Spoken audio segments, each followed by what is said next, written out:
யாவரையும் இயேசுவின் நாமத்தில் மிகவும் அன்போடு நான் வரவேற்கிறேன். உங்கள் யாவருக்கும் எங்கள் இதயம் கனிந்த கிறிஸ்மஸ் நல்வாழ்த்துக்கள் சபை போதகராகவும் என் குடும்பத்தின் சார்பாகவும் உங்களுக்கு நான் தெரிவிக்கிறேன். கர்த்தர் உங்களை அதிகமாய் ஆசீர்வதிப்பாராக. We love you so much. இதுதான் நான் முதல் தடவையாக வந்திருக்கேன். இதுக்கு முன்னாடி வந்ததில்லைன்னு சொன்னால் புதுசாக வந்ததான் கையை தூக்கி காட்டுங்க பாப்போம். புதுசாக ஃபஸ்ட் டைம் வந்திருக்கேன். நான் நல்ல கரங்களை தட்டி நாம் வரவேற்போம். அன்போடு நாங்கள் வரவேற்கிறோம். ரொம்ப சந்தோஷம். இன்றைக்கு தேவனுடைய வார்த்தையை கிறிஸ்மஸ் விழாவை கொண்டிட்டு அதிலிருந்து சில காரியங்களை நான் சொல்ல விரும்புகிறேன். கிறிஸ்மஸ் என்றால் என்ன என்று சொல்லி சில கேள்விகள் முன்னே வைத்தாங்களாம். ஸோ முதல் தடவை பள்ளிக்கூட பக்கத்துக்கு போனாங்களாம். கிறிஸ்மஸ்னால் என்ன தெரியுமா அப்படின்னு கேட்டாங்களாம். சொன்னால் தெரியுமே, பள்ளிக்கூடம்லாம் லீவ், எங்களுக்கு ஹாலிடே டைம், நாங்கள் நல்லா என்ஜாய் பண்ணுவோம் அப்படின்னு சொன்னாங்களாம். சரின்னு சொல்லிட்டு பெரியவங்க கிட்ட போனாங்களாம். கிறிஸ்மஸ்னால் என்ன அப்படி கேட்டாங்க. கிறிஸ்மஸ்னால் எங்கள் சொந்தக்காரங்களாம் வருவாங்க, எல்லாருக்கும் நல்ல விருந்து பண்ணி இந்த ஃபெஸ்டிவல் டைம் ஹாலிடே நாங்கள் ரொம்ப சிறப்பாக கொண்டாடுவோம் அப்படின்னு சொன்னாங்க. ஆனால் இயேசு இந்த உலகத்தில் வந்ததன் காரணம் என்ன? அவர் ஏன் மனிதனாக வர வேண்டும்? ஏன் சிலுவையின் மரணம் எதற்காக? படைத்த தெய்வம் மனிதனாக வருவதற்கான காரணம் என்ன என்பதை குறித்து சரியாகவே யாருமே சொல்லலையாம். ஆனால் இன்றைக்கு உங்களுக்கு வேதத்திலிருந்து மிக அருமையான ஒரு பகுதியை நான் காட்ட விரும்புகிறேன். லூக்கா சுவிசேஷம் 2ஆம் அதிகாரம் 14வது வசனம் ரொம்ப ஃபேமஸான ஒரு வேர்டு. நான்லாம் சின்னதாக இருக்கும்போது இந்த கிறிஸ்மஸ் வாழ்த்துக்களுக்கு இந்த கிரீட்டிங்ஸ் கார்டு அனுப்புவாங்க வீடுகளுக்கெல்லாம். அதில் நிறைய கார்டு பார்த்தீங்கன்னா இந்த வசனம் தான் எழுதப்பட்டிருக்கும். உன்னதத்தில் இருக்கிற தேவனுக்கு மகிமையும் பூமியிலே சமாதானமும் மனுஷர் மேல் பிரியமும் உண்டாவதாக என்று சொல்லி துதித்தார்கள். தேவ தூதர்கள் முதலாவது காரியமாய் சொன்னது என்னவென்றால், பரலோகத்தில் இருக்கிற தேவனுக்கு மகிமை உண்டாகட்டும். அது என்ன விதமான மகிமை என்ற ஒரு காரியத்தை முதல்ல நம்ம பார்க்கலாம். தேவன் இந்த உலகத்தை மீட்பதற்காக இந்த மகிமை என்ற வார்த்தை பார்த்தீங்கன்னா, to give complete praise and honor to God, acknowledge His supreme power and grace. அவருடைய மகத்துவமான மேன்மையான வல்லமையும் கிருபையும் எண்ணுகிறதை மகிமையாக வேதம் கருதுகிறது. அப்படி தேவனுடைய மகிமையான வல்லமை எதில் வெளிப்பட்டது என்று பார்த்தீங்கன்னா, அவங்க எல்லாருக்கும் தெரியும், தேவன் வல்லமையானவர், சர்வ வல்லவர். அதே நேரத்தில் அதுக்கு அடுத்த ஒரு வல்லமையான காரியம் என்னன்னு பார்த்தீங்கன்னா பாவம். பாவத்தின் வல்லமை மிக மிக கொடுமையானது, மிக பயங்கரமானது. ஆனால் பாவம் என்றால் என்ன என்று சரியா சபைக்கு தெரியல பாருங்க. டாக்டரின் ஆஃப் சின், பாவத்தின் உபதேசம் என்றே இருக்குது. பொதுவாக பாவம் சொன்னால் குடிக்கிறது, விபச்சாரம் பண்ணுறது, வேசித்தனம் பண்ணுறது, ஒழுக்கமில்லாத வாழ்க்கையெல்லாம் நம்ம பாவம் அப்படின்னு சொல்லிட்டோம். நான் அதை யோசித்து பார்த்தேன். தேவன் செய்ததெல்லாம் அந்த ஆதியாகமம் 1ஆம் அதிகாரம் படிச்சீங்கன்னா எல்லாம் நல்லது நல்லது நல்லது நல்லதுன்னு வருதுங்க. அப்போ நல்லதா எல்லாத்தையும், அதாவது பெர்ஃபெக்ட், நல்லது சொன்னால் பெர்ஃபெக்ட், அதில் எந்த குறையுமே இல்லை, அந்த அளவுக்கு செய்தார். மனுஷனை சிருஷ்டித்த பிறகு ஓஹோ இது இல்லையா அப்படின்னு சொல்லி யோசிச்சு அதுக்கப்புறம் அவன் கேட்டு எதையும் செய்யல. ஆனால் எல்லாத்தையும் அவர் கம்ப்ளீட் பண்ணிட்டார். இப்போ அவங்ககிட்ட சொல்றாரு, இதுல இருந்து இன்னும் நீ பெட்டர் ஆக்கு, இதை விட இன்னும் கொஞ்சம் நல்லா ஆக்கு. அவர் வார்த்தையை பார்த்தீங்கன்னா இயேசுநாதரை குறித்து சொல்லுது. அவர் சொல்றாரு, என்னை விசுவாசிக்கிறவன் நான் செய்த கிரியைகளை செய்வான், அவைகளை பார்க்கிலும் நல்லா சொல்லுங்களேன் பார்ப்போம், அதை விட பெருசா செய்வீங்கன்றார். அப்போ மனுஷனுக்கு எப்படி வச்சாருன்னா, தேவன் செய்ததை விட இன்னும் அதிகமாக செய்யணும்னு விரும்புறார். அந்த அளவுக்கு மனுஷனுக்குள்ள ஒரு பொட்டென்ஷியல், திறமை, ஆற்றல், சாமர்த்தியம் எல்லாத்தையும் வச்சு அவனுக்கு வாழ்கிற இடத்துல இந்த பூமியில் நல்லா தான் இருக்குது, எந்த குறையும் இல்லை. சரி நீ போய் இருந்துக்கோன்னு சொல்லாமல் அவனுக்குன்னு ஒரு தோட்டத்தை உண்டாக்கி அந்த தோட்டத்தில் அவனை வச்சார். அந்த இடத்த கொடுத்து இதுல இருந்து இன்னும் நீ நல்லா ஆக்கு அப்படின்னு சொல்லிட்டு ஒரு காரியத்தை சொல்றாரு. இந்த தோட்டத்தின் நடுவே ஜீவ விருட்சமும் நன்மை தீமை அறியத்தக்க மரமும் இருக்கு.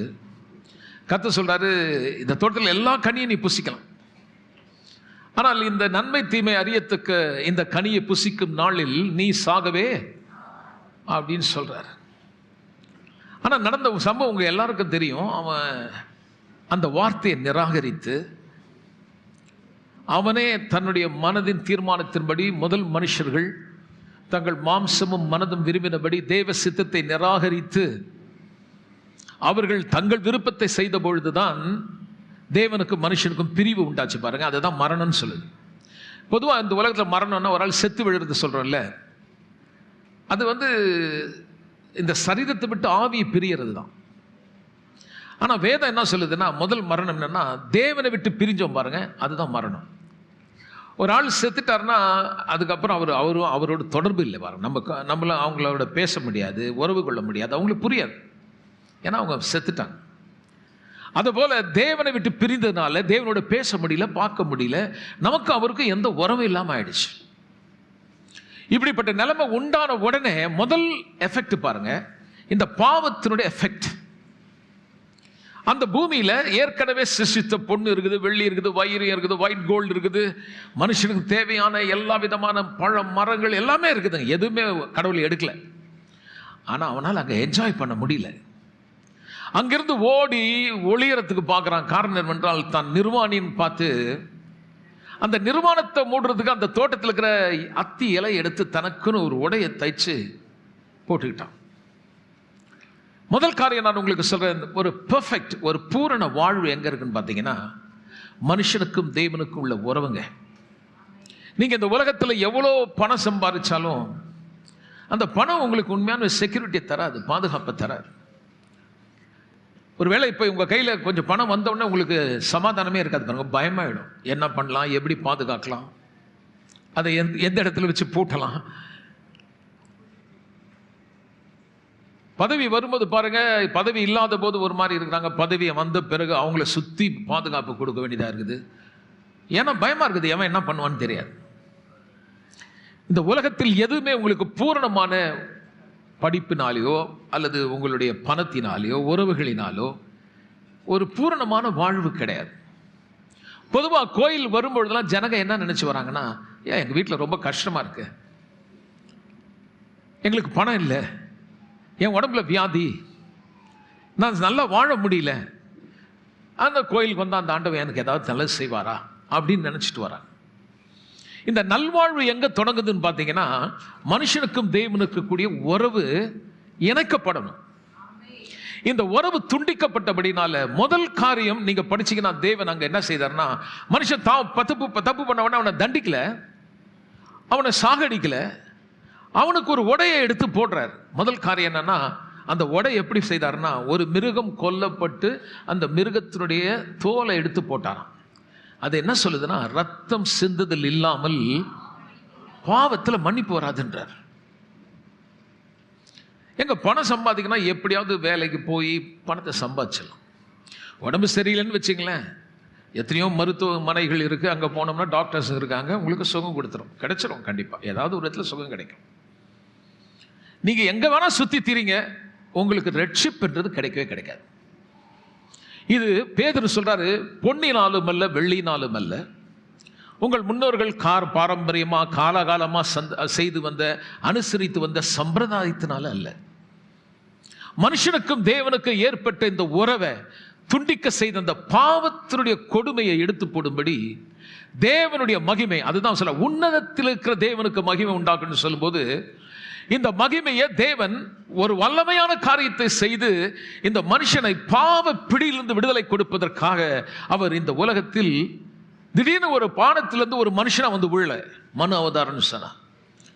யோசிச்சு பாருங்க, நீயும் நானும் எப்படி தாயின் கருவில் இருந்தோமோ அதே போல சிருஷ்டித்த தேவன் ஒரு கண்ணியின் வயிற்றிலே அந்த வார்த்தை மாம்சமாகி அந்த கருவறையில நீங்களும் நானும் இருந்தது போலவே ஸ்டேஜ் பை ஸ்டேஜ் வேதம் சொல்லுவது இரண்டாவது ஆதாம் மனுஷனாகிய இயேசு ஏன் அவர் மனுஷனா வந்தார் என்றால், மனிதன் இழந்து போனதை மனிதன் இரண்டாவது ஒரு மனுஷன் வந்து அதை பெற்றுக் கொடுக்கும்படி, ஒரு நீதியை நடப்பிக்கும்படி வந்தார்.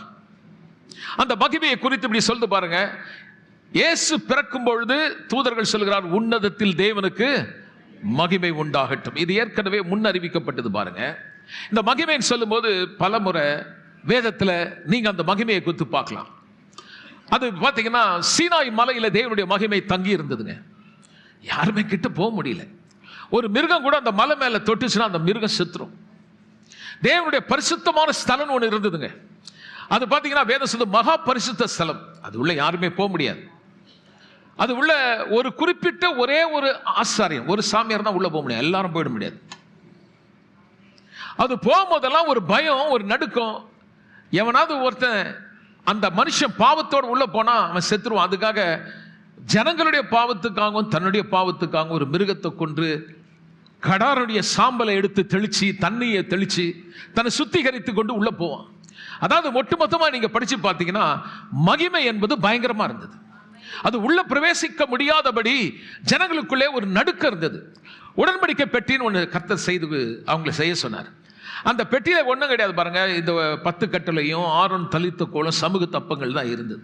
ஆனால் அது மேல் தேவனுடைய பிரசனம் இருந்ததுனால யாராவது ஒருத்தர் அந்த பெட்டி மேல கையை வச்சு அவன் செத்துருவான்.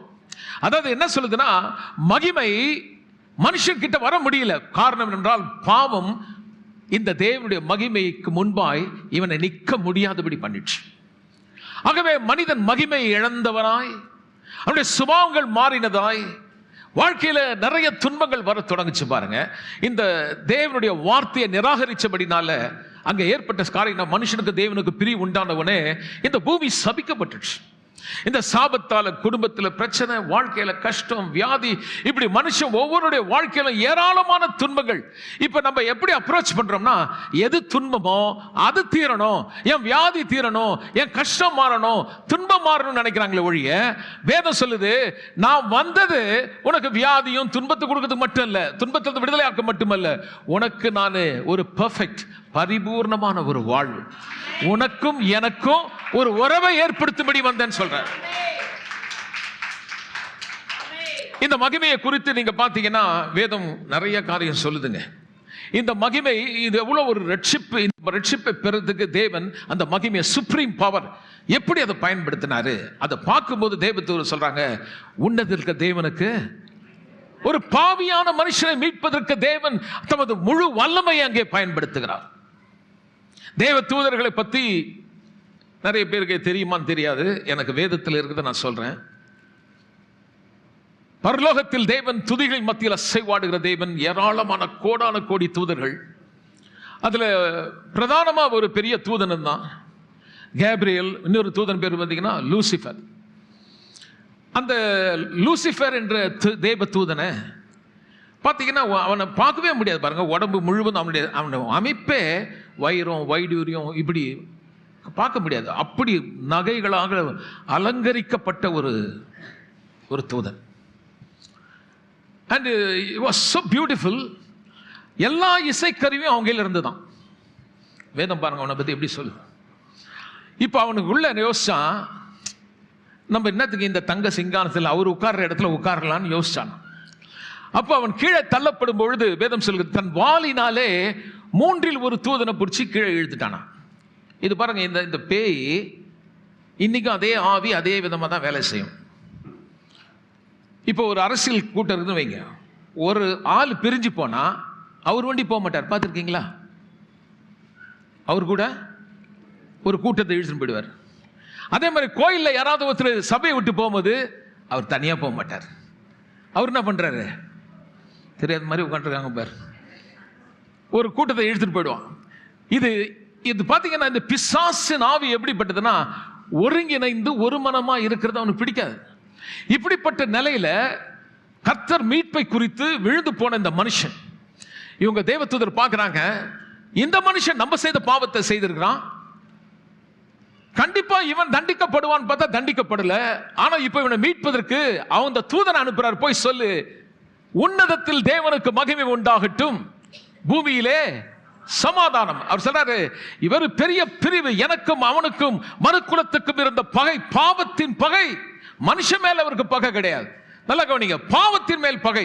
அவன் மேல அவனுக்கு பகை இருந்திருந்தா ஏதேன் தோட்டத்தில் கொண்டுட்டு இருப்பாரு. ஆனா கொல்லாத காரணம் என்றால் அவன் அல்ல, அவன் செய்த பாவம்.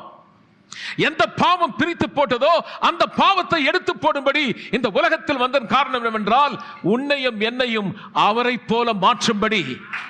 எந்த பாவத்தாலே வேதனை அடைந்தோமோ, எந்த பாவத்தின் நிமித்தம் குடும்பம் பிரிக்கப்படுகிறதோ, எந்த பாவத்தாலே சமாதானத்தை இழந்தோமோ, எந்த பாவத்தால் வியாதி இந்த உலகத்தில் பிரவேசித்ததோ, அவர் சொல்லுகிறார், ஒருவனை நான் மீட்கும் பொழுது அந்த ஜீவன் அவனுக்குள் வரும்பொழுது குறைவே இல்லாத நிறைவான பூரணமான சம்பூர்ணமான வாழ்வை தரும்படி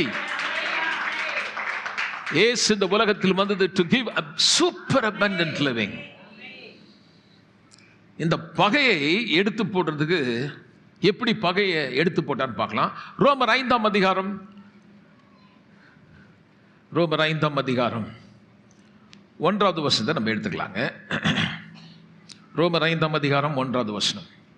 இவ்விதமாக நாம் விசுவாசத்தினாலே நீதிமான்களாக்கப்பட்டிருக்கிறபடினால் கர்த்தராகிய இயேசு கிறிஸ்துவின் வழியாக தேவனிடத்திலே சமாதானம் பெறுகிறோம். சமாதானத்தை எப்படி பெறுறோம்னா, இந்த சமாதானம் என்ன? Shalom, super abundant living. வீடு இல்லாமல் இருந்ததையா ஜெபம் பண்ண, எனக்கு வீடு கொடுத்தார், சமாதானம். அந்த சமாதானம் சொல்லுங்க.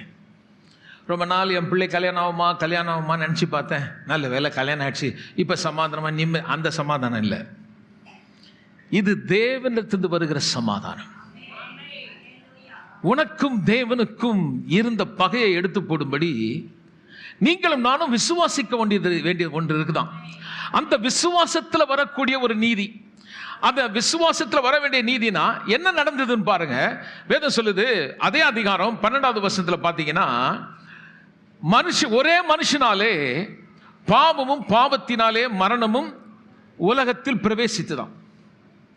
ஒரு மனுஷன் சொல்லும்போது ஆதாம் செய்த அந்த முதல் மனிதன் செய்த பாவத்தினால என்ன ஆயிடுச்சுன்னு பார்த்தீங்கன்னா, உலகத்தில் பிரவேசித்து எல்லார் மேலே வந்துருச்சு. எல்லாருக்குள்ளும் பாவம் இருக்குது. இன்னைக்கு நம்ம எப்படி பார்க்கிறோம்னா, அவங்க நல்ல நடத்திய வச்சு இவர் நல்லவர் இவர் கெட்டவர்னு சொல்றோம் இல்லையா?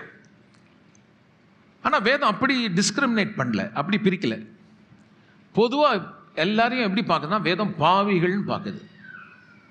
அதனால தான் சில பேருக்கு பிடிக்காது இதை பற்றி பேசும்போது. நான் யாருக்கு எந்த தப்பும் பண்ணல, அது எப்படியா என்ன பாவின்னு சொல்லுவேன்? நீங்கள் செய்த பாவம் இல்லை, அந்த வழியாக வந்துச்சான். இப்போ நீங்கள் என்னைக்காவது டாக்டர்கிட்ட சண்டை போட்டிருக்கீங்களா? உனக்கு சுகர் வந்திருக்குதுமா, ஒரு உதாரணத்துக்கு. ஏன் உனக்கு சுகர் வந்ததுன்னா டாக்டர் சொல்கிறாரு, உங்கள் அப்பா அம்மாவுக்கு இருந்துதா? ஆமாம் டாக்டர், அதுதான்மா உனக்கு வந்துச்சுன்னா அந்த ஆளுக்கிட்ட சண்டை போட்டிருக்கியா? அவங்களுக்கு வந்தால் எனக்கு ஏன் வரணும்னு கேட்போமா இல்லையா? கேட்க மாட்டோம். அப்படியா? ஆமாம் பத்தியா, அதுதான் எங்கள் அப்பாவது எனக்கு வந்துடுச்சு. எங்கள் அப்பா சொத்து கூட எழுதி வச்சுட்டு போல, இந்த சொத்து கொடுத்துட்டு போயிருக்கான், சுகர் வியாதி, அந்த அப்பா சொத்து எனக்கு வந்துடுச்சுன்றோம். அப்போ இந்த இன்ஹெரிட்டன்ஸ், இன்னைக்கு ஏதாவது ஒரு ஸ்ட்ரோக் வந்ததுன்னா, அந்த மனுஷனுக்கு கை கால் விழுந்துச்சுன்னா ஃபேமிலி ஹிஸ்ட்ரி கேட்பாங்க. நீ எந்த வியாதி போனாலும் ஒரு ஃபேமிலி ஹிஸ்ட்ரின்னு ஒன்று இருக்கிறத கேட்குறாங்க. நல்லா கவனிங்க, அது தான் அதுக்கு வாய்ப்பு இருக்கு. அதே போல வேதம் என்ன சொல்லுதுன்னா, அதுக்கும் மேலே ஒன்று சொல்லுது, நீங்க எப்படி இருக்கீங்கன்ற பொறுத்தல்ல, ஒரு மனுஷன் செய்த பாவத்தினால எல்லாருக்குள்ளேயும் பாவம் இருக்குது. அந்த பாவம் இருக்கிறதுனால நம்ம அது பாவம் செய்யக்கூடாது நம்ம கட்டுப்படுத்துறோம். ஆனால் உள்ள இருக்கு பொறாமை இருக்குது, வைராக்கியம் இருக்குது. ஒரு மனுஷன் கூட யோகியம் இல்லையா? பகல் ஆப்ஷன் கொஞ்சம் நல்லா கவனிங்க. இன்னொரு சொல்லுங்க. ஒரு மாதிரி குத்தம் இந்த மாதிரிலாம் பேசினா ஒரு மனுஷனும் அப்போ ஒரு மாதிரி நெருடும். என்னை பொறுத்த வரைக்கும் நான் கரெக்டுன்னு சொன்னா அவர் சொல்லல நீ கரெக்ட் இல்லைன்றார். அப்போ நான் பாருங்க, ரட்சிக்கப்பட்ட புதுசில் தெருவில் நின்று முதல் தடவை பிரசங்கம் பண்ண சொல்லும்போது சொன்னேன், பாவிகளை ரட்சிக்க இயேசுதான் ஒரு கல்லு வந்து விழுந்தது. அவங்களுக்கு பிடிக்கல, அந்த வார்த்தையே பிடிக்கல. ஆனா நீங்க இந்த வேதம் சொல்லி பாருங்க, ஒரு மனுஷனாலே அப்படின்னு சொல்லிட்டு அந்த மனுஷன் வழியாக என்ன வந்தோம், எல்லார் மேலேயும் அந்த பாவம் வந்து ஆண்டுக்குச்சா. அந்த பாவம் உள்ள இருக்கிறதுனால இந்த பூமி சபிக்கப்பட்டு குடும்பத்தில் கொஞ்சம் கவனிங்க, நல்ல அருமையாக வாழ்ந்த குடும்பம் திடீர்னு ஒரு நேச்சுரல் கலாமிட்டிஸ், இயற்கை சீற்றங்கள் ஏற்பட்டு சுனாமி வந்தபோது நீங்கள் கன்னியாகுமரி சைடில் நிறைய குடும்பம் செத்து போச்சு. அவங்க நல்லவங்கன்றதுனால பிழைக்கல, செத்தாங்க. இன்னும் கொஞ்சம் தெளிவாக சொன்னால், சுனாமி வந்ததில்ல, பேச மாட்டீங்க, அப்போ செத்தாங்களா இல்லையா?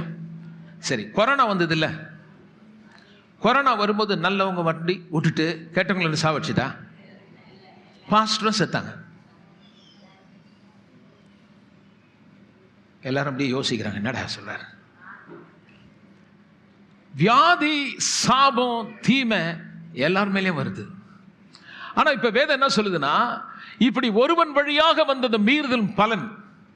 இதனால நம்ம துன்பத்தை அனுபவிக்கிறோம், தீமை அனுபவிக்கிறோம். கர்த்தர் சொல்றாரு, நீ ஒரு தடவை எனக்குள்ள நீ வந்துட்டினா இந்த பொல்லாப்பு உனக்கும் வரும், இந்த தீமை உன்னையும் தொடும், இந்த சாபம் உன்னையும் வரும். ஆனா நீயோ என்ன விசுவாசிக்கிற, நான் உன்னை விடுதலை ஆக்கிட்டேன், நீ விசுவாசிச்சா அந்த விசுவாசத்துல நீ ஜெயிப்பேன்றார். அப்ப நான் ஜெயிக்கிறேன் அப்படின்னு சொன்னா எனக்கு ஒரு யுத்தம் இருக்குன்னு அர்த்தம். யுத்தம் இல்லாம ஜெயம் இல்லைங்க. பரீட்சை இல்லாம பாஸ் ஃபெயிலும் போட முடியாது. ஒரே ஒரு அரசியல் தலைவர் மட்டும் தான் அப்படி போட்டார். எக்ஸாம் இல்லாம எல்லாரும் பாஸ் பண்ணி விட்டாங்க. பரீட்சை வைக்காம பாஸ் பண்ண முடியாது. உலகத்தில் நீங்கள் இந்த உலகத்தில் இருக்கும் வரை இந்த பாடுகள் இருக்கு, நெருக்கங்களுக்கு துன்பம் இருக்கு. அப்ப கோயிலுக்கு வரும்போது இந்த கஷ்டம் மாறணும், துன்பம் மாறணும்ன்றதுக்கு இல்ல. முதல் காரியம் வேதம் சொல்லுது, முதலாவது என் ராஜ்யத்தை தேடு, என் நீதியை தேடு. உனக்காக இந்த உலகத்தில் வந்து இந்த பாவத்தை எடுத்து போடும்படி தேவன் ஒரு காரியத்தை செய்தார். என்ன செய்தார்னா, எல்லா மனுஷனுடைய பாவத்தையும் அக்கிரத்தையும் தன்மேல் ஏற்றுக்கொண்டு, அன்றைக்கு அந்த ஏதேன் தோட்டத்திலே ஒரு மிருகம், பாவம் செய்யாத மிருகம் கொல்லப்படும் போது ஒரு காட்சி கொடுக்கப்பட்டது. எப்படி உன் பாவத்தின் நிமித்தம் பாவம் செய்யாத மிருகம் பரிகாரமாக பலி கொடுக்கப்பட்டதோ, அதே போல காலம் நிறைவேறும் பொழுது நான் இந்த பூமியிலே வெளிப்படுவேன். அந்த காரியம் சொல்ல ஏசியா தீர்க்கதரிசன புத்தகம் 40வது அதிகாரம் 5வது வசனத்தை நம்ம படிப்போம். அந்த தீர்க்கதரிசனம் நிறைவேறிச்சு பாருங்க, எடுத்து படிக்கலாம். ஏசியா தீர்க்கதரிசன புத்தகம் 40ஆம் அதிகாரம் 5வது வசனம். கர்த்தருடைய மகிமை, கர்த்தருடைய மகிமை. இவ்வளவு நேரம் நான் சொல்லிக்கிட்டே வந்தேன், அந்த மகிமையில போய் ஜனங்க நிக்க முடியல. எல்லாருமே அந்த மகிமைக்கு உள்ள பிரவேசிக்க முடியாத ஒரு பெரிய பிரிவு, that's a death or huge separation. ஆனா இப்போ சொல்லுது, கர்த்தருடைய மகிமை எல்லாரும் பார்க்கும்படியாக வரும். எல்லாரும், எந்த ஜாதி, எந்த மதம், எந்த மனுஷனா இருந்தாலும் யாவரும் அதை ஏகமாய் காணும். அது கர்த்தருடைய வார்த்தை உரைத்திருக்கிறது. அது இதுவரைக்கும் கேட்காத சத்தம். வனாந்தில, ட்ரை லேண்ட்ல, ஓப்பில்லாத இடத்திலே ஒரு நம்பிக்கையின் வார்த்தை கொடுக்கப்படுகிறது. எந்த மனுஷனும் இந்த மகிமையிலே பிரவேசிக்க முடியும். அது எப்படிங்க இந்த மகிமைக்குள்ள நான் பிரவேசிக்க முடியும்னா, பாவத்தை செட்டில் பண்ணணும். இப்ப ரோமருக்கு எழுந்த புத்தகத்தை நான் எடுத்து படிச்சு காட்டினேன். ஒரு மனுஷன் செய்த பாவத்தினால இப்படி ஆச்சுன்னு பார்த்தோம். ஆனா அதே நேரத்தில் இந்த மீறுதலின் பலனை விட கிருபையின் பலன், எல்லாம் சொல்லுவோம். இந்த மீறுதலின் பலன் என்ன? மீறுதனால வந்தது என்ன? பாவம், சாபம், வியாதி, வறுமை, கஷ்டம், துன்பம் எல்லாம் வந்துச்சு. கேட்கும் போது கஷ்டமா இருக்கு. யாரோ ஒருத்தன் ஆதாமா அவன் செய்தான், நான் ஏன் கஷ்டப்படணும்? இப்போ அது ஒரு பக்கம் இருக்க, கிருபையின் பலன், முதல் மனுஷன் செய்த பாவத்தினால வந்த சாபம் நமக்கு வருது. இப்போ ரெண்டாவது மனுஷனாகிய இயேசு, அல்ல ஒரு ஆமென் சொல்லுவோமே. இங்க என்ன சொல்லுது பாருங்க, 15வது வசனம், ரோமர் 5:15. மீறுதலின் பலன் கிருபை வரத்தின் பலனுக்கு ஒப்பானதல்ல. எப்படினில், ஒருவனுடைய மீறுதலினாலே அநேகர் மரித்திருக்க, தேவனுடைய கிருபையும் இயேசு கிறிஸ்து என்னும் ஒரே மனுஷனுடைய கிருபை. இயேசு கிறிஸ்து குறித்து எப்படி வேதம் சொல்லுது? மனுஷன். எல்லாம் சொல்லுங்க, பயப்படாதீங்க, தைரியமா சொல்லு. நயா இயேசுநாதர் கடவுள்னு சொன்னா நீங்க மனுஷன்றீங்க. அதை தான் தலைப்பாட அடிச்சு அடிச்சு சொல்லிட்டு இருக்கேன். தேவன் மாம்சத்தில் வந்தாருன்னா அவர் மனுஷனா வந்தார். இங்க இருக்கிற மனுஷன் ஊரெல்லாம் ஒரு சின்ன தாடி ஒன்று வளர்த்துக்கிட்டு, கொம்பு ஒன்று கையில் வச்சுக்கிட்டு, அவன் தன்னை தெய்வம் தெய்வம் சொல்லிட்டு இருக்கான்.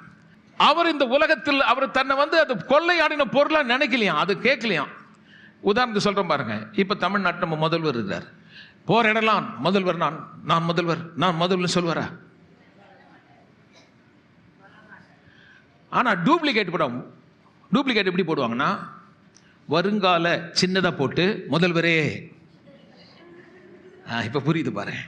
அவர் முதல்வர் கிடையாது. ஆனா நீங்க படம் பார்த்தீங்கன்னா இவர் முதல்வர் மாதிரி போட்டு வருங்கால சின்னதா போட்டு பெருசா முதல்வரே அப்படின்னு போட்டுருவான். அது டூப்ளிகேட்னு அர்த்தம். பிரதமர் என்னைக்காவது போய் நான் தான் பிரதமர் சொல்ல மாட்டார். ஆனா எதிர்கட்சியில் இருக்கிறவங்க வருங்கால சின்னதை போட்டு பிரதமரே கிளைம் பண்ண வேண்டியதில்லை. Because he is already. அதே மாதிரி இந்த உலகத்தில் மனுஷன் தன்னை தெய்வம் நான் தான் கடவுள் நான் தான் இவர் சொல்லல. ஆனா இந்த பாவத்தின் பலனை அழித்து பயங்கர குடிப்பழக்கத்திலும் வெறியிலும் விபச்சாரத்திலும் வேசித்தனத்திலும் பயத்திலும் கவலையில் இருந்தவன் இந்த ஜனங்கள் இயேசுவண்டை வரும்பொழுது மறுபிறப்பை பெற்று இந்த உலகமெங்கும் எல்லா முழங்காலும் முடங்கி சொல்லுது, இயேசு கிறிஸ்து கர்த்தர் என்று அறிக்கை செய்யும்படி. தான வாய் பேசும், எல்லா முழங்காலும் மடங்கி. அப்போ இந்த மீறுதல் பலன் எல்லாரையும் பாவத்தின் கீழ் அடைச்சு போடுச்சு, எல்லாரையும் சாபத்தின் கீழ் அடைக்கப்பட்டுச்சு. இப்ப நீங்க கிருபையின் பலனை கேட்கறதுக்கு வந்திருக்கீங்க. இயேசு மனுஷனா வந்தது எதுக்குன்னா, இந்த மகிமையை சுப்ரீம் பவரை பயன்படுத்தி எனக்கும் உனக்கும் இருந்த பகையை எடுத்து போட்டு எல்லார் மேலேயும் இந்த பாவத்தினுடைய பலனை அழிக்கும்படி நம்ம இடத்தை அவர் எடுத்துக்கிட்டார். இப்போ இந்த கிருபையின் பலனை விட ஆவிக்குரிய சபை, இன்னும் சொல்ல போனா பெந்தகோஸ்து சபைகள்ல கிருபையின் பலன் சொல்லல, மீறுதல் பலன் நிறைய சொல்லியிருக்காங்க. உனக்கு கஷ்டம் வந்ததுன்னா சொல்றாங்க, உங்க வீட்டில் ஏதோ மந்திரம் பண்ணியிருக்காங்க, கட்டு இருக்குது, பேய் இருக்குது. சில பேர் ரொம்ப எக்ஸ்ட்ரீமா போறாங்க. அமாவாசை கட்டு தெரியாத மாதிரி உட்காந்துருக்காங்க, மந்திரம் பண்ணியிருக்காங்க, செத்தாவி முட்டையில் மந்திரம் பண்ணியிருக்கான், முடி எடுத்து மரத்தில் அடிச்சிருக்கான். இவங்க ஜெபம் பண்ணி கண்டுபிடிச்சிருக்காங்க. இதெல்லாம் அவங்க சொல்றாங்க, இந்த பிசாசு வாய்க்கு பேய் ஜெபம் பண்ண விட்டா போதும், ஆண்டவரே அந்த பிசாசை தரத்துக்கிறேன், அந்த கட்டுகளை. இப்போ நமக்கு வந்தவன் புதுசா வந்திருக்கான் பாருங்க, இதுக்கு முன்னாடி பேயை பத்தியே பயப்பட்டு இருக்க மாட்டான். இவங்க சொல்ல அவனுக்கு பயம் வந்துடும். அந்த அளவுக்கு பேயை பத்தியும் வியாதியை பத்தியும் துன்பத்தையும் பத்தி பேசினாங்க ஒழிய, இயேசு கிறிஸ்து ஒருவர் மனுஷனாய் இந்த பிசாசின் கிரிகளை எப்படி அழிச்சார்னா, எந்த பாவம் நம்மை பிரித்து போட்டதோ அந்த பாவத்தை எடுத்து போடும்படி தேவனுடைய மகிமை இந்த பூமியிலே விளங்கும்படி எல்லார் கண்கள் காணும்படி ஒரு காரியம் நடைபெறுகிறது. என்னவென்றால், தேவனுடைய நீதி நிறைவேறுகிறது. என் பாவம் அவர் மேல் சுமத்தப்பட்டது, என் அக்கிரமம் அவர் மேல் சுமத்தப்பட்டது, எல்லா அநியாயங்களையும் அவர் மேல் சுமத்தப்பட்டு எனக்காக என் இடத்தை ஏற்றுக்கொண்டு எனக்கு பதிலாக மரித்து அடக்கம் செய்யப்பட்டு உயிரோடு எழுந்ததை யாராவது ஒருத்தர் விசுவாசிச்ச உடனே அவங்களுக்குள் நீதி உண்டாகிறது. சரி, இப்போ அந்த நீதியோட எஃபெக்டை நான் உங்களுக்கு காட்டுறேன். இப்போ மீறுதலின் பலன் பார்த்தோம் இல்லையா, நாசம், மோசம், கஷ்டம், துன்பம். சரி, அப்படியே போலாம். இது நீதியை குறித்து இப்படி சொல்லுங்க. ஏசாயா தீர்க்கதரிசியின் புத்தகம் 32ஆம் அதிகாரம் 17வது வசனத்தையும் 18வது வசனத்தையும் நான் படிக்கிறேன் பாருங்க. அது என்னன்னு தெரியலைங்க, தமிழ்ல சரியா வரலைங்க, கொஞ்சம் புரியுற மாதிரி இல்லை. ஆனால் இங்கிலீஷில் நல்லா புரியுற மாதிரி எழுதியிருக்காங்க. அதனால ரெண்டுத்துலையும் படிக்கிறது நல்லதுன்னு நான் நினைக்கிறேன். இப்போ நான் படிக்கிறேன் பாருங்க. The fruit of righteousness will be peace. சமாதானம் எதனால வருதுன்னா, நீதியினுடைய பலன். ஒரு நீதி நிறைவேறுதான், அந்த நீதி நிறைவேறதுனால நமக்கு என்ன கிடைச்சதுன்னா ஃப்ரூட், அதோடைய பலன் என்னன்னா சமாதானம். என்ன நீதி நிறைவேறுச்சு? பக்கத்தில் பசங்க கவனிங்க. ஐயா, நீங்கள் ஒரு கஷ்டத்தை வந்திருக்கலாம், நான் இங்கே ஜாம் பண்ணி உன்னை எல்லாம் தீர்த்து வைக்கிறேன்னு சொல்கிறதுக்கு ஒன்று நான் இங்கே வந்து இல்லை. இவரை தேடினா தானாக வரும். இதை ஒண்டி நல்லா கவனிச்சிங்கன்னா இங்கிருந்து நீ வெறுங்கையோடு போக மாட்டீங்க. கண்டிப்பாக இன்னைக்கு நாளைக்கு கிடையாது, இன்றைக்கே விடுதலை நாள். நம்ம நிறைய நேரத்தில் நம்ம நினைக்கிறோம், கோயிலுக்கு போனால் அங்கே ஒரு ஐயர் இருப்பார், அவர் ஜெபம் பண்ணுவாருங்க, சரியாயிடும். கோயிலுக்கு போனால் அங்கே ஒரு சாமியார் இருப்பாருங்க, அவர் ஜெபம் பண்ணால் சரியாயிடுங்க, அவர் கை வச்சார்னா சரியாயிடும். அதுக்கு எல்லாரும் அந்த மாதிரி ஜனங்க மத்தியில் அப்படி ப்ரூவ் பண்ண பார்க்குறாங்க. பாரு, கிட்டவா ஃபூ அப்படின்னு உழுதோன்னே பா என்ன மாதிரி வல்லமையாக நடக்குது, ஒன்று உருளுது, ஒன்று பெருளுது. உழுந்தவன் ஏன் சானான்னு பார்த்தா இல்லை. நிற்கிறவன் உழுறான், ஆனா உழுந்தவன் ஏஞ்சானா? இங்க வந்து பாருங்க, நீ பாவத்தில் விழுந்திருந்தாலும், வியாதியில விழுந்திருந்தாலும், சாபத்தில் இருந்தாலும், எங்க விழுந்தீங்க அதே இடத்துல என் தேவர் உன்னை மீண்டும் எழுப்பி கட்டி எழுப்புவார். விழறது முக்கியம் இல்லை, ஏஞ்சி நிக்கணும். தோல்வியில கடக்கிறது இல்லை, நிமிர்ந்து நிக்கணும். வெக்கப்பட்டு தலை குனிஞ்சு பயந்து ஓடக்கூடாது, எதிர்த்து நின்று ஜெயிக்கணும்.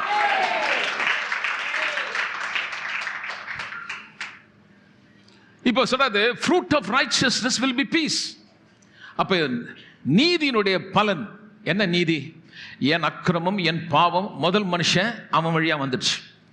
இப்ப நீதி நிறைவேறணும், நான் தண்டிக்கப்படணும்.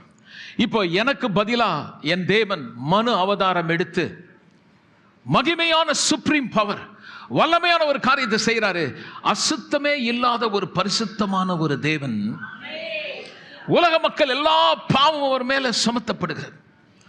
எல்லா மக்களுடைய அநியாயங்கள் அக்கிரமங்கள் சுமத்தப்பட்ட பொழுது எந்த பாவம் என்னை தண்டிக்க சொன்னதோ, காது உள்ளவன் கேளுங்க, எந்த பாவம் என் வாழ்க்கையை நாசப்படுத்த சொன்னதோ, எந்த பாவம் என் சரீரத்தில் வியாதியை கொடுத்து என்னை ஆண்டு கொண்டதோ, எந்த பாவம் என் குடும்பத்தை சிதைத்ததோ, அந்த பாவத்தை தண்டிக்கும்படி என் இயேசு இந்த உலகத்தில் ஒரு நீதி நிறைவேற்றினாரு. ரோமர் 8ஆம் அதிகாரம் 3வது வசனத்தை படிச்சு பாருங்க, என்ன சொல்லுது பார்ப்போம். ரோமர் 8ஆம் அதிகாரம் 3வது வசனம். அது எப்படி எனில், எல்லாம் என் கூட சேர்ந்து சொல்லுங்க. இல்ல நல்லா சொல்லலையே ஐயா. நீதி எப்படி நிறைவேறுச்சு? அது எப்படின்னா, இருங்க, அது எப்படின்னா பக்கத்துல சொல்லுங்க.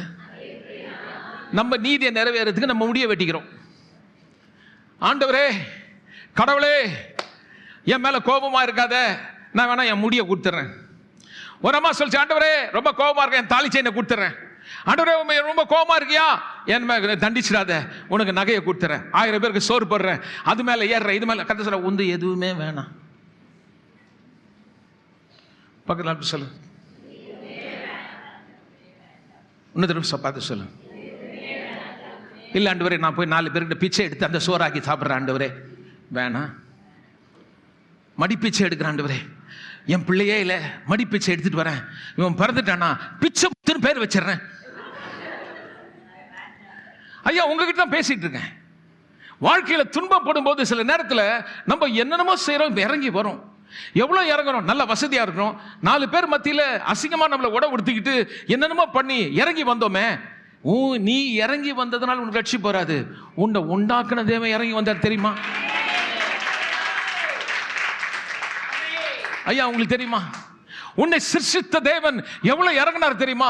கோடான கோடி தூதர்கள் மத்தியில் பரிசுத்தமாக இருந்த தேவன் எனக்காக இந்த பூமியில எதுக்கு வந்தார்னா, ஒரு கிறிஸ்துவ மதத்தை ஸ்தாபிக்கும்படி அல்ல. மாரி என்ற சகோதரியை மேரி நாக்கிறதுக்கு இல்ல. நான் ஏன் என்னென்னமா சொல்லிட்டு இருக்கேன்? உன் பேரை மாத்திரத்துக்கு வரல, உன் சரித்திரத்தை மாத்தணும், உன் தலையெழுத்தை மாத்தணும். வாடி வதங்கி போன உன் குடும்பம் எழும்பணும். எந்த பாவம் உன் ஆக்கிரைக்குள்ள தீர்த்ததோ, எந்த காரியத்தினால உன் சாபம் உன் குடும்பத்தை தலைவிரிச்சு ஆடிச்சோ, எங்க தோற்று போனியோ அதே இடத்துல எழுந்து நின்று, பணமே இல்லாம போனாலும், துன்பம் வந்தாலும், எந்த பக்கம் நெருக்கப்பட்டாலும் ஒடுங்கி போகாம ஜெயிச்சு வரக்கூடிய சக்தி எப்போ வருதுன்னா, இந்த வல்லமை உனக்குள்ளே வரும்போது.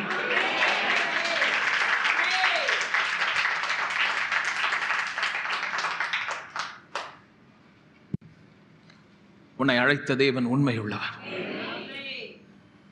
ரோமர் 8ஆம் அதிகாரம். அது எப்படி எனில், மாம்சத்தினாலே பலவீனமாயிருந்த, சரி, அதாவது என்ன சொல்றேன்னா, நம்ம லோக்கல் தமிழ்ல சொல்றேன், ஒழுங்கா வாழறதுக்கு நிறைய கட்டளை கொடுத்துச்சுல. உங்க வீட்டில் கூட சொல்லியிருப்பாங்க, டே காலையில் இத்தனை மணிக்கு எழுந்திருக்கணும், இது பண்ணணும், அது பண்ணணும். அம்மா சொல்றாங்க, ஏண்டி தூங்குற, எழுந்திரடி, 7 மணியாவது ஒன்றும் எழுந்திருக்காம இருக்க. நம்ம 8 மணிக்கு ஏஞ்சா தான் நல்லா இருக்கும். ஒவ்வொரு தடவையும் எதெல்லாம் செய்யக்கூடாதுன்னு சொல்றோங்களோ அதை செய்த பிறகு நமக்கு நிம்மதி வரும். கையில் ஃபோனே பார்த்துட்டு போது அம்மா சொல்றாங்க, எதுக்கு இதையே பார்த்துட்டு இருக்க, அப்பதான் 1/2 hour எக்ஸ்ட்ரா பார்க்கணும் போல இருக்கும். ஆக மொத்தம் இந்த செய்யாத செய்யாத செய்யாத செய்யாதன்னு சொன்னா நம்ம செய்து செய்து செய்து செய்து சாதனையை படைச்சோம். ஏன்னா நியாயப்பிரமாணம் செய்ய முடியல. சொல்லுங்க, நியாயப்பிரமாணம் நியாயமா வாழும்படி பிரமாணம், கட்டளை. ஒழுக்கமா வாழறதுக்கு கட்டளை. அந்த கட்டளை நமக்கு அந்த மாதிரி ஒரு கட்டளை போட்டு ஒழுங்கா இருன்னு சொல்லி அந்த கட்டளை நம்மளை ஒழுங்குபடுத்தி இருந்தா நம்ம 100 ரூபா ஃபைன் போட்டு டிராஃபிக் போலீஸ் கட்டியிருக்க மாட்டோம். ஹெல்மெட் போடு, ஹெல்மெட் போடு, ஹெல்மெட் போடுன்னு. ஆனால் போட்டோமா? போலீஸ்கார் இருந்தால் போட்டுக்குவோம். அந்த ஹெல்மெட் வண்டி பின்னாடி தொங்குறது நான் பார்த்துருக்கேன். சீட்டு பெல்ட் போடு, சீட்டு பெல்ட் போடுன்றான், போட மாட்டான். அதனால இப்போ கார் வைக்கும் போது பெல்ட் போனா கீ கீ கீ கீ அவன் காரில் கற்று எடுத்து மாட்டிக்கிறான். சட்டம் போட்டு எவனும் ஒழுங்கா இருதில்ல. சட்டம் போட போட ஒருத்தன் சட்டம் போடுற கூட்டம் திருடி கொண்டே இருக்குது. சோ சட்டம் மாத்தலைங்க. பக்கத்தில் பார்த்து சொல்லுங்க, ஏதோ ஓரளவுக்கு கட்டுப்படுத்துது. நீங்க ஒன்னா பாருங்க, சட்டத்தின்படி ஒருத்தனை பிடிச்சின்னு போறாங்க ஜெயிலுக்கு. அவன் என்னமோ சுதந்திரம் வாங்கி கொடுத்த மாதிரி இப்படி கை கட்ட போறான். அது என்னடா அவனை பிடிச்சிட்டு போனாங்க பார்த்தா சாராயம் வித்துருக்கான். வித்துட்டு இவ்வளவு பெரிய பிரச்சனை பண்ண ஜெயில அந்த வண்டியில ஏத்தினா அப்படி ஏற்றி பார்த்து எல்லாரும் கை கட்ட வரும்போது மாலைகள்லாம் போட்டான். என்னடா, என்னப்பா யாருப்பா இவரு? நாட்டு தியாகிப்பா. அடுத்தது பார்த்தா ஒரு எம்எல்ஏ ஆயிடுறாரு. நான் பாஸ்டர் என்னென்னமோ பேசுறீங்க அப்படின்னு நான் சொல்லல, சில தகவல்கள் கொடுத்துருக்கு. அரசியல் ரீதியில் சில எவ்வளவு பேர் கிரிமினல் லிஸ்ட்ல இருக்காங்க, ஒரு பெரிய லிஸ்டே இருக்குது. எல்லாருக்கும் ஒரு மாதிரி ஆகுது. யார் ஒழுங்கு? கோயில்ல பாஸ்டர் அவங்க அங்க பார்த்தா அங்கேயும் பிரச்சனை. எங்க போனாலும் எந்த இடத்துல பார்த்தாலும் எந்த மனுஷனும் ஒரு மனுஷனும் ஒழுக்கம் கிடையாது, இன்க்ளூடிங் மீ. இப்பதான் உங்களுக்கு நிம்மதியா இருக்கும். இப்படி ஒருத்தனை ஒழுக்கம் இல்லாத போது நம்ம என்ன பண்றோம்? ஒருத்தனை கேலி பண்ண, இவர் ஒழுக்கமா, அவர் ஒழுக்கமா, அவர் சரியா? கத்த சொல்ல யாரும் சரி கிடையாதுன்னு தெரியும். ஆனா இப்போ இந்த நீதியை நான் நிறைவேற்றினேன்னா நான் உன்னை குற்றப்படுத்தல. எவ்வளவு நல்லவர் பாருங்க. ஆதாம குற்றப்படுத்தல. எந்த பாவம் அவனை செய்ய வச்சதோ அந்த பாவத்தை தண்டிக்கிறதுக்கு இப்ப படிங்க, நியாயப்பிரமாணம் செய்ய முடியாததை, அதாவது சட்டம் செய்ய முடியாததை, ஓ எல்லாம் சபையா சேர்ந்து சொல்லும், தேவனே செய்யும்படி. அல்ல நல்லா சொல்லலைங்க நீங்க. சட்டம் செய்ய முடியாததை தேவனே செய்யும்படி தம்முடைய குமாரனை இயேசுவை, அதாவது இந்த உலகத்தில் மனுஷனா எப்படி அனுப்பினார்னா உங்களை மாதிரி என்ன மாதிரி மனுஷனா. நம்ம யாரு சொல்லு? நீதிமானா? அதுக்கு தான் இவ்வளோ நேரம் கத்தன. நம்ம யாரு? பாவிகள். பாவ மனுஷ சாயல். எல்லாம் சேர்த்து சொல்லுங்க. இந்த சினிமா படத்தில் காட்டுவோம், இயேசுநாதர் வரும்போது பார்த்தீங்கன்னா ஒரு மியூசிக் தனியாக பண்ணுவோம்.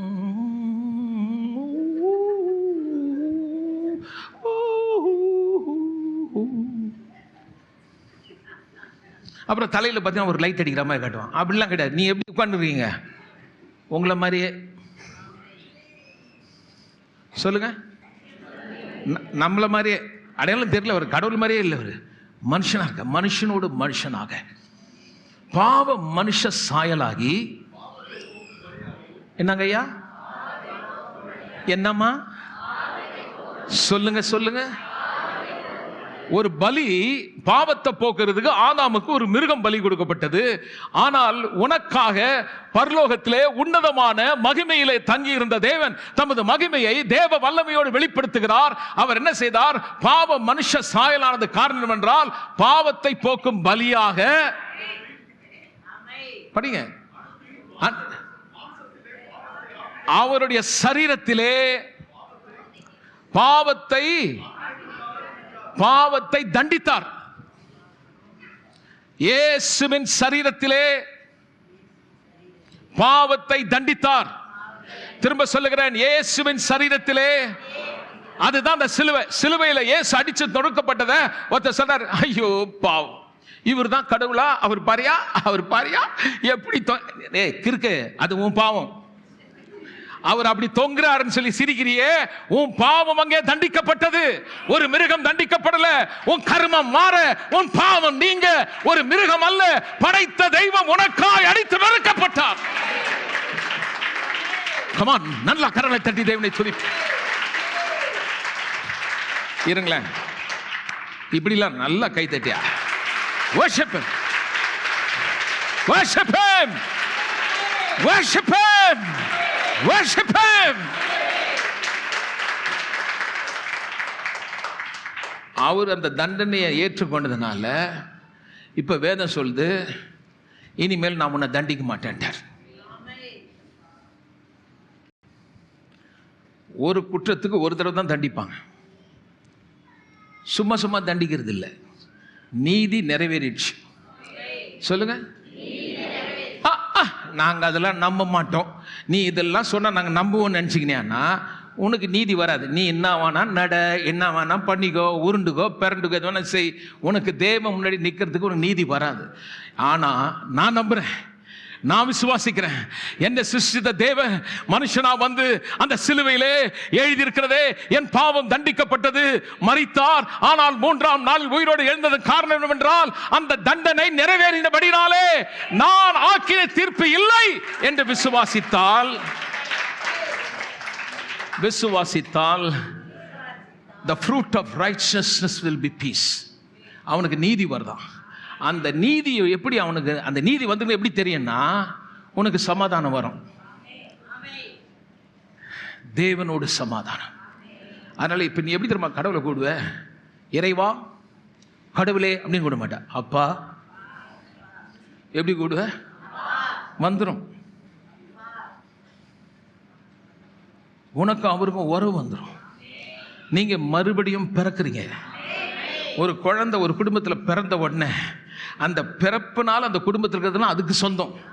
அதே மாதிரி நீங்க தேவராஜ்யத்தில் பிறந்ததுனால தேவராஜ்யத்தில் ரைச்சஸ்னஸ், பீஸ், ஜாய், இது மூணும், நீதி, சந்தோஷம், சமாதானம் உன்னுடையது.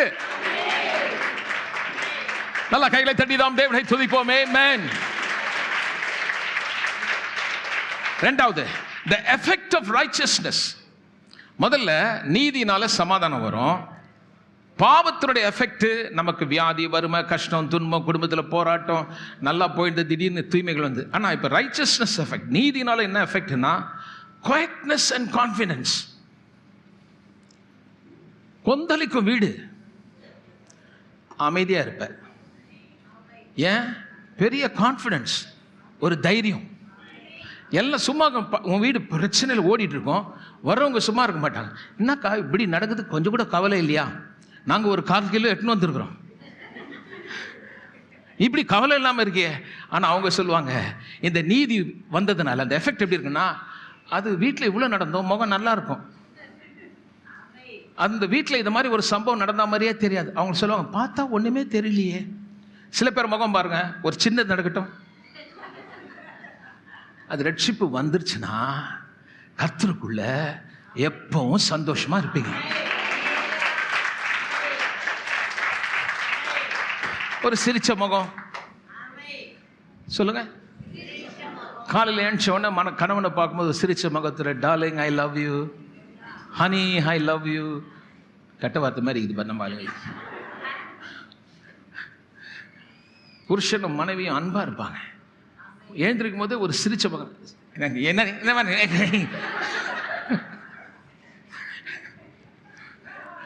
இவங்க வீட்டில் நடக்கிற சண்டை மேலே இருக்கிறவனுக்கு ஒரே தலைவலிக்கும், பாத்திரம் பறக்கும், திட்டுவாங்க. அவங்க திட்டுறது சில நேரத்தில் புருஷனை அடித்து தரையில் பிடிச்சி இழுத்துட்டு வர பொம்பளைங்களும் சிங்க பெண்ணா, சிங்க பெண்.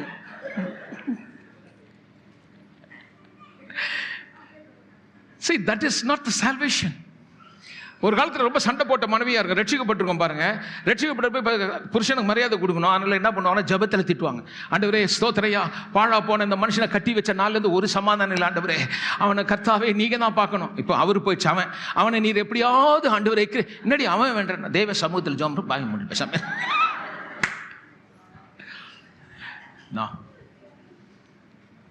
வீட்டில் யாராலையும் நீங்க சமாதானம் இழக்க முடியாது. ஏன்? ரைச்சஸ்னஸ் எஃபெக்ட், பாவத்தினுடைய எஃபெக்ட் சமாதானம் இல்லைங்க, கூக்குரல் இருந்தது. ஆனா இங்க பாத்தீங்கன்னா குவைட்னஸ் அண்ட் கான்ஃபிடன்ஸ். மூணாவது blessing சொல்லி முடிக்கிறேன். My people live in peaceful dwelling places, in secure homes and in undisturbed places of rest. வீட்ல சந்தோஷமா சமாதானம் டிஸ்டர்ப் ஆகாம. ஹலோ, உங்க வீட்டில் சமாதானம் டிஸ்டர்ப் இல்லாம வாழுற ஒரு வாழ்க்கை, அப்படிப்பட்ட சமாதானம். கதை சொல்ல, நான் உனக்கு கொடுக்குறேன். பணம் கொடுக்க முடியாத, உறவு கொடுக்க முடியாத, பந்தம் கொடுக்க முடியாத இந்த சமாதானமும் கான்ஃபிடன்ஸ் வந்துச்சுன்னா ரொம்ப திறமையா வேலை செய்வேன், வேலைக்கு தெம்போட போவேன், பணத்தோட வருவேன், வியாபாரத்துக்கு போவேன், கஜானா கட்டிட்டு வருவேன். சண்டை போட்டு போனா கஜானா ஃபுல்லா காலி. நீ சண்டை போட்டு வீட்டுக்கு போய் அங்க போய் வேலைக்கு போனா that person is fired. அவரை வேலையிலேருந்து எடுத்துடுறாங்க. ஏன்னா என் வேலையை செய்ய மாட்டேன், ஒரு டென்ஷனாக இருக்குது பிரதர், அவருக்கு வேலை வர மாட்டேன். ஆனால் கத்த சொல்றாரு, நீ என்னை ஏற்றுக்கொண்டா இந்த கையை நான் ஆசீர்வதிப்பேன். அப்போ உன் வீட்டில், நீதிமான் வீட்டில் ஆஸ்தி செல்வம் சேர்ந்துடும். பக்கத்தில் அல்பா சொல்லுங்க. நீ எப்போ சந்தோஷமா இருக்க, சுகம் உனக்கு இருக்கும். எப்போ உம்மு மூஞ்சி இருந்தால் நோய் வந்துடும். நோயற்ற வாழ்வே அது. எப்போ நோய் இல்லாத வாழ்வுன்னா நல்லா சிரித்து சந்தோஷமா இருக்கணும். அதுக்கு காலையில் போயிட்டு சில பேர் நான் பார்த்தேன், மெரினா பீச் ஒருத்தர போன பாருங்க, அங்கே ஒரு கும்பல் இருக்குது, ஹியூமரஸ் கிளப்னு. ஒருத்தர் சிரிக்கிறதுக்கு ஒரு ப்ராக்டிஸ் எப்படி இருக்குது பாருங்க குடும்பம். எனக்கு தெரிஞ்சு சிங்கம் சிரிக்காது, குரங்கு சிரிக்காது, முதல்ல சிரிக்காது. சிரிக்கிறது மனுஷன் மட்டும். இப்போ அவனுக்கு அந்த சிரிப்பு போனதுனால ஒரு ட்ரைனிங் சென்டர் வச்சிருக்காங்க. எல்லாம் ஒன்னா கூடுவோம், எல்லாம் வாங்க வாங்க வாங்க.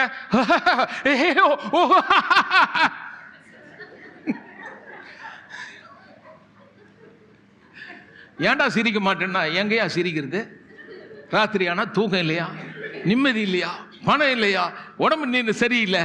ஆனா கத்த சொல்ற, உலகம் தர முடியாத சமாதானம்.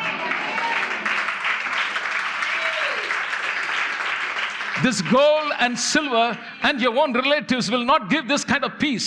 But when you come unto me, நீ என்கிட்ட வந்தினா உலகம் தர முடியாத, பணத்தால கொடுக்க முடியாத, உலகம் எடுக்க முடியாத சந்தோஷத்தை உனக்கு கொடுப்பேன்றாரு.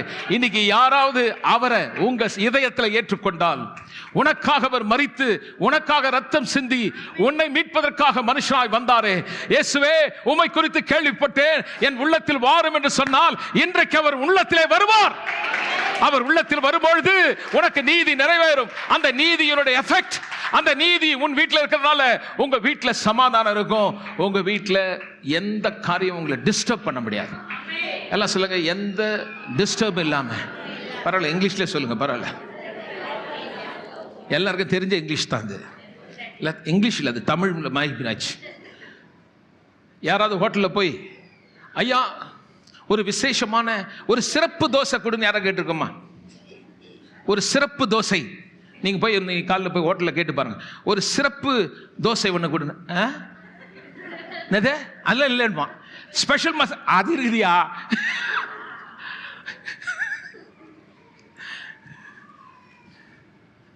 கான்ஃபிடன்ஸ், தைரியம் என்ன? அப்போ டிஸ்டர்ப் இல்லாம, அப்போ டிஸ்டர்ப் இல்லாமனா நமக்கு டிஸ்டர்ப் ஆகிற மாதிரி இருக்கும். வீட்டில் கொந்தளிக்கும், பிரச்சனை, பணம் இல்லாமல் இருக்கும், சூழ்நிலை இருக்கும். ஆனால் ஒரு கான்ஃபிடன்ஸ், ஒரு தைரியம் இருக்கும். இந்த பிரச்சனை மாறும், இந்த துன்பம் மாறும். யார் என்னை கைவிட்டாலும் கைவிடாத ஒருத்தர் இருக்கிறாரு. என் தாய் மறந்தாலும் என்னை மறக்காத ஒருத்தர் இருக்கிறாரு. என்னை கொண்டு போய் குழியில போட்டாலும் என்னை தூக்கி நிறுத்துகிற ஒரு கர்த்தர் இருக்கிறார். அந்த கான்ஃபிடன்ஸ் இந்த நீதியால நிறைவேறுகிறது. அந்த ரத்தம் உனக்காய் சிந்தப்பட்டிருக்கிறது. ஆகவே நான் சொல்ல, இயேசு உனக்காய் மரித்தார், உயிரோடு எழுந்தார். பிரியமானவரை சொந்தமாய் ஏற்றுக்கொள்ளுங்கள். வருகிறவர் சீக்கிரமாய் திரும்ப வருவார். Oh my God, hallelujah. சந்தோஷமா இருக்கீங்களா? ரொம்ப சந்தோஷங்க. எழுந்து நிக்கலாமா? வெக்கப்படாம. ஒரு முக்கியமான நேரத்துக்கு வந்திருக்கோங்க. தயவுசெய்து எல்லாம் கண்ணை மூடுங்க. நான் உங்களுக்காக ஜெபிக்க போறேன். எனக்கு தெரியாதுங்க, உங்க வீட்டில் ஒருவேளை பிரச்சனை இருக்கலாம். ஒன்று பின்னாடி வியாதி, வறுமை, கஷ்டம், துன்பங்கள் வந்து நிம்மதி இல்லாமல் நீங்கள் ஒருவேளை வாழலாங்க. இன்னைக்கு அது எப்படி வரும் அப்படின்னா, நீங்கள் முன்ன வாங்க, நான் ஜாப் பண்ணி சரி பண்ணுறேன்னு சொல்லுங்க. நல்ல கவனிங்க. நீங்கள் இப்போ உங்கள் உள்ளத்தை திறந்து, ஆண்டவரே, இந்த மனுஷன் சொல்கிறாரு, என் பாவத்தெல்லாம் நீர் சிலுவையில் ஏற்றுக்கொண்டு அந்த பாவத்துக்கான தண்டனையை உங்கள் சரீரத்தில் நீர் ஏற்றுக்கொண்டதுனால தான் இந்த சிலுவையில் நீர் பாடுபட்டது எனக்காக தான். நான் நம்புகிறேன் ஆண்டவரே, எனக்காக மரித்து உயிரோடு எழுந்ததை நான் நம்புகிறேன். எனக்கு நீங்கள் வேணாம் ஆண்டவரே. உண்மையா நான் உங்களை கூப்பிடுறேன், என் உள்ளத்தில் வாங்க, நான் உங்களை ஏற்றுக்கொள்கிறேன்னு சொன்னால் கையை உயர்த்தி காட்டுங்க, நான் உனக்கு ஜெபம் பண்ணுறேன். இந்த இயேசுவை ஏற்றுக்கொள்கிறேன்னு சொன்னால் வெக்கப்படாமல் கையை உயர்த்தி காட்டுங்க. அப்படியே தைரியமாக சொல்லுங்க, அன்புள்ள இயேசுவே, உம்மை நான் சொந்த தெய்வமாக ஆண்டவராக ஏற்றுக்கொள்ளுகிறேன். எனக்காக அமைதியான சந்தோஷமாய் என் வீட்டில் வாழும்படி நீதியை சம்பாதித்து தந்தீரே. என் பாவத்துக்கான தண்டனையை சிலுவையிலே ஏற்றுக்கொண்டு எனக்காக மரித்து உயிரோடு எழுந்ததை நான் நம்புகிறேன். என் உள்ளத்தில் வாரும். நான் அறிக்கை செய்கிறேன், இயேசுவே என் ஆண்டவர், இயேசுவே என் கர்த்தர் என்று அறிக்கை செய்கிறேன். ஆமென். சபையில் எல்லா கைகளை தட்டி தேவனை துதிப்போம். The people one who are invited Jesus, இயேசுவை ஏற்றுக்கொண்டவர்கள் சொல்றேன், இன்னையோட முடியாது. ஒவ்வொரு ஞாயிற்றுக்கிழமை காலையில் நாங்கள் ஜம்முன்னு இங்கே கூடுறோம், நீ கம்முன்னு வந்துரு. காலையில் 6 மணிக்கு ஒரு ஆராதனை, பிறகு 8 மணிக்கு ஒரு ஆராதனை, 10 மணிக்கு ஒரு ஆராதனை, 3 ஆராதனை வச்சிருக்கோம். நீங்கள் வந்துருங்க, வந்து வார்த்தையை கேளுங்க. இங்கே வந்து மனுஷனை பற்றியோ என்னை பற்றியோ இல்லை பேய் அதெல்லாம் நான் சொல்ல மாட்டேன். ஏசப்பா பற்றி நான் சொல்லிக்கிட்டே இருப்பேன். கேட்க கேட்க உனக்கு தைரியம் வந்துடும். எதை பார்த்து பயந்தியோ அது உன்னை பார்த்து பயப்படும். எந்த வறுமை உன்னை ஆட்டி படைச்சதோ அது உன் கால் கீழே வரும். உண்மையாக சொல்கிறேன், நீங்கள் வந்து வெற்றி மேலே வெற்றி எடுத்துகிட்டு வந்துக்கிட்டே இருப்பீங்க பாருங்க. சுகமான வாழ்வு உங்களுக்கு உண்டுங்க. ஆகவே வந்து வார்த்தையை கேளுங்க. அந்த அறிவு பெற்றுட்டா அந்த அறிவு உங்களை விடுதலை ஆக்குங்க. சத்தியத்தை அறிஞ்சிட்டீங்கன்னா அந்த சத்தியம் உங்களை விடுதலை ஆக்கும். ஆகவே நான் உங்களை ரொம்ப அன்பாக இன்வைட் பண்ணுறேன். கர்த்தர் உங்களை நேசிக்கிறார். சரி, 27ஆம் தேதி, இன்னைக்கு 25 இல்லை, நமக்கு வந்து 27ஆம் தேதி வெள்ளிக்கிழமை காலையில் 10 மணிக்கு சிறப்பான ஜெபம் இருக்குது. இந்த வருஷத்தில் கர்த்தர் செய்த நன்மைக்காக நம்ம கூடி ஜெபம் பண்ண போகிறோம். எப்போ நடக்க போகுது? பக்கத்தில் சொல்லுங்க, வெள்ளிக்கிழமை காலையில் 10 மணிக்கு. இல்லை சொல்லலையே, நீங்கள் இங்கே சொன்னீங்க, பின்னாடி சொன்னீங்களா? பாருங்க, நேற்று ஃபோன் பண்ணி கேட்குறாங்க, நைட்டு பாஸ்டர் கிறிஸ்மஸ் ஆராதனை இருக்கான்னு. அதனால தான் இப்போ நான் சொல்கிறத விட நீங்கள் பக்கத்திலே சொல்லிட்டா நல்லா இருக்கும். அந்த அம்மா கிட்ட பக்கத்தில் சொல்லுங்கள், வெள்ளிக்கிழமை காலையில் 10 மணிக்கு இங்கே ஜெப கூட்டம் இருக்குது. ஸ்தோத்திரம். பாருங்க, நாளைக்கு ஃபோன் பண்ணுவாங்க பாருங்க. அதனால இன்னொரு தடவை சொல்லிடுங்க. அட இன்னொரு தடவை சொல்லுங்களேன். இல்லை இன்னொரு தடவை சொல்லுங்களேன். இல்லை, எனக்கு வேலை இருக்குது, வேலைக்கு போகக்கூடாது, லீவ் போட்டு வரணும். வருஷம் ஃபுல்லாக கர்த்தர் செய்த நன்மைக்காக ஒரு நாள் கர்த்தருடைய சமூகத்தில் இருந்து நாம் பாடி ஆராதிக்க போகிறோம், ஜெபிக்க போகிறோம். So I am inviting you. அன்பா கூப்பிடுறேன், என் சபை மக்களே ஓடி வாங்க. வெள்ளிக்கிழமை காலையில் 10 மணிக்கு மிக சிறப்பான ஜெபம். கர்த்தருக்கு நாம் நன்றி சொல்வோம். ஜனவரி, பிப்ரவரி, மார்ச், ஏப்ரல், மே, ஜூன், ஜூலை, ஆகஸ்ட், செப்டம்பர், அக்டோபர், நவம்பர், டிசம்பர், இந்த மாதம் 12 மாசம் கர்த்தர் நம்மளை நடத்தினார். நன்றி சொல்ல நாம் வந்திருக்கிறோம். வந்துருங்க. சரி, இது புரிஞ்சிச்சா? புத்தாண்டு ஆராதனை 31ஆம் தேதி ராத்திரி 10 மணிக்கு.